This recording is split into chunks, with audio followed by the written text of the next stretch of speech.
राधे राधे बहनों, कैसे हो आप सब। आई होप आप सब अच्छे होंगे। बहुत बहुत स्वागत है आप सभी का। और आज की इस वीडियो में आप जानेंगे 27 तारीख की गतिविधि और दैनिक पंजिका में वो किस तरीके से लिखनी है ये। तो चलिए जान लेते हैं बहनों। ये सारी गतिविधियां मैं आपको बता दूं बहुत ही ज़्यादा ज़रूरी हैं हम सब के लिए, क्योंकि ये होता है कि पहले तो हम कराते नहीं थे, लेकिन अब ये है कि हमें अपने बच्चों को फर्स्ट क्लास में एडमिशन देने के लिए उन्हें आगे भी भेजना होता है, लिखित रूप में भी देना होता है। तो हमारे बच्चों से कोई भी पूछ भी सकता है कि हमने बच्चों को क्या क्या करवाया, किस तरीके से हम गतिविधि कराते हैं, कौन कौन सी हमारी गतिविधियां होती हैं। तो इस तरीके से हमसे कोई भी पूछ सकता है कभी भी। तो इसलिए मैं रोज़ आपको ये गतिविधियां बताती हूँ, उनके बारे में आपको थोड़ा बहुत कुछ तो पता चलेगा ही। अगर आप रोज़ देखेंगी, सुनेंगी, अपनी दैनिक पंजिका में लिखेंगी, तो ये गतिविधियाँ जो हैं बहुत ही ज़्यादा ज़रूरी है। भले आपको समय ना मिले कराने का, क्योंकि हमारे पास बहुत सारे काम होते हैं तो हमें समय भी नहीं मिल पाता है, लेकिन अगर आपको इनकी जानकारी होगी, रोज़ आप इनको कराएंगी, थोड़ा बहुत कभी कभी भी कराएंगी और उनको लिखेंगी रोज़ अपनी दैनिक पंजिका में, तो आपको इनकी जानकारी होने लगेगी कि कौन कौन सी हमारी गतिविधियां हैं। और उसको आप फिर समय पर अपना जो है बता पाएंगी कि हाँ, हम इस तरीके से बच्चों को कराते हैं और ये हमारी गतिविधियां होती हैं। तो प्लीज़ आप ध्यान से सुना कर कीजिए और अपनी दैनिक पंजिका में ये गतिविधियाँ ज़रूर लिखा कीजिए बहनों।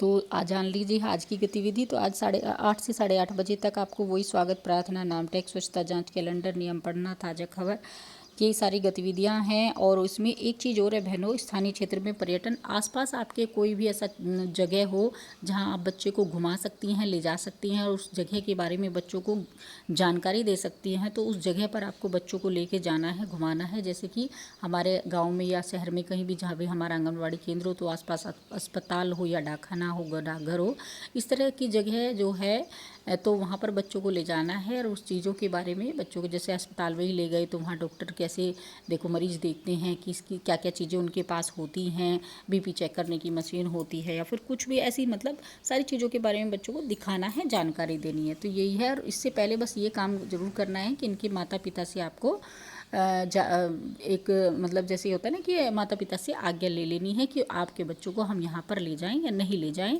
और दूसरा, बच्चों की सूची भी बना लेनी है कि इतने बच्चों का हम इतने बच्चों को लेके जा रहे हैं। पहले भी अटेंडेंस लेनी है बच्चों की उस पेपर पे जिस पे आप बच्चों के नाम लिखेंगी, और जब आप वापस बच्चों को लेकर के आएंगी तब भी आप उनको गिनेंगी कि हाँ, ये बच्चे हैं, हम इस तरीके से लेकर गए हैं और ये सारे बच्चे हमारे साथ वापस आ गए हैं। क्योंकि बच्चों का जो है जिम्मेदारी हमारे ऊपर है, तो हम अगर कहीं भी लेके जाएंगे बच्चों को तो पूरी जिम्मेदारी हमारे ऊपर होगी, तो हमें उनका ध्यान रखना होगा।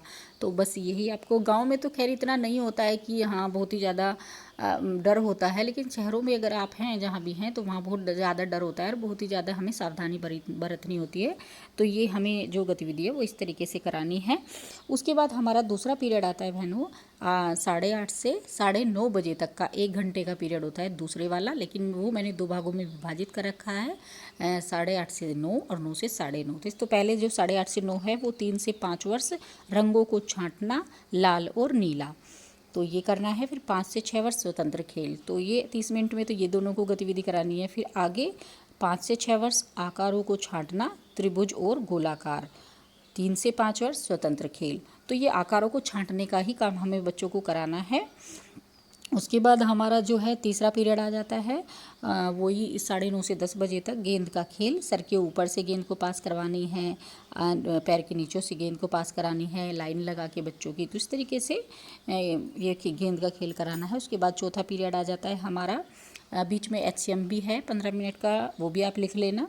और उसमें फिर उसके बाद है हमारा चौथा पीरियड 3 से 5 वर्ष का, जो 30 मिनट का होता है ये भी।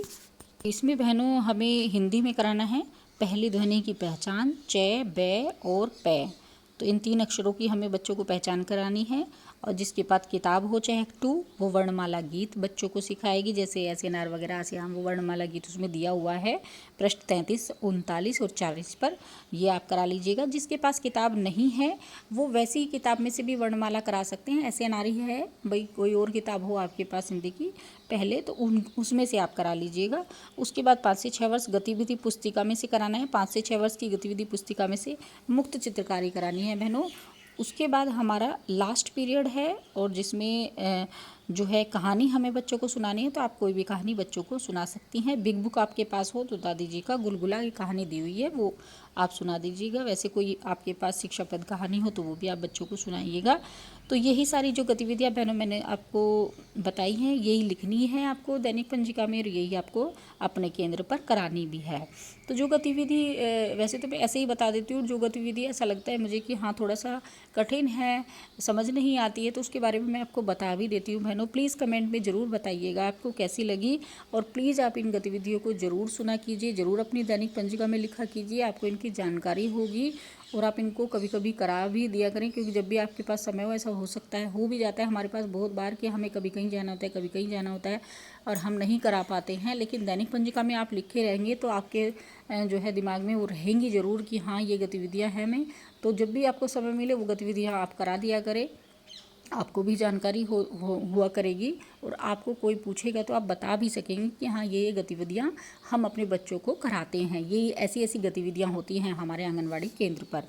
तो आज की वीडियो में बहनों इतना ही, मिलेंगे कल एक नई वीडियो के साथ। खुश रहिए, मस्त रहिए, मुस्कुराते रहिए। राधे राधे।